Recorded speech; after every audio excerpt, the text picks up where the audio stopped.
රුපියල් ලක්ෂ 150කට ආසන්න වටිනාකමින් යුත් ගංජා ගස් 25000ක් පමණ ඇති අක්කර 1.5ක මහා පරිමාණයේ ගංජා හේනක් වගා කළ අයෙකු තනමල්විලදී පොලිස් අත්අඩංගුවට.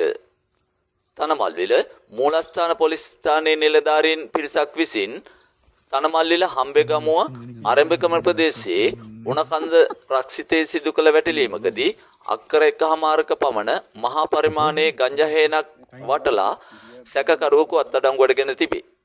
එම ගංජා හේන ඊටමත් සරුවට වගා කර තිබූ අතර අඩි 7ක් පමණ උස ගංජා ගස් 25000ක් පමණ තිබී ඇත. එහි වටිනාකම රුපියල් ලක්ෂ 150කට වඩා වැඩි බව වැටලීම් නිලධාරීන් පැවසීය. සියලුම ගංජා ගස් ගිනි තබා විනාශ කර ඇති අතර පොලිස් අත්අඩංගුවටගත් සැකකරු විවාහක හම්බෙගමුව ප්‍රදේශයේ පදිංචි වයස අවුරුදු 51ක පුද්ගලයෙකි. සැකකරු වැල්ලවායි මහේස්ත්‍රාත් අධිකරණයට ඉදිරිපත් කිරීමට නියමිතව තිබූ අතර සිද්ධිය සම්බන්ධයෙන් තනමල්විල මූලස්ථාන පොලිස් ස්ථානයේ නිලධාරීන් විසින් ඉදිරි විමර්ශන සිදු කරයි.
ini teman ada kalau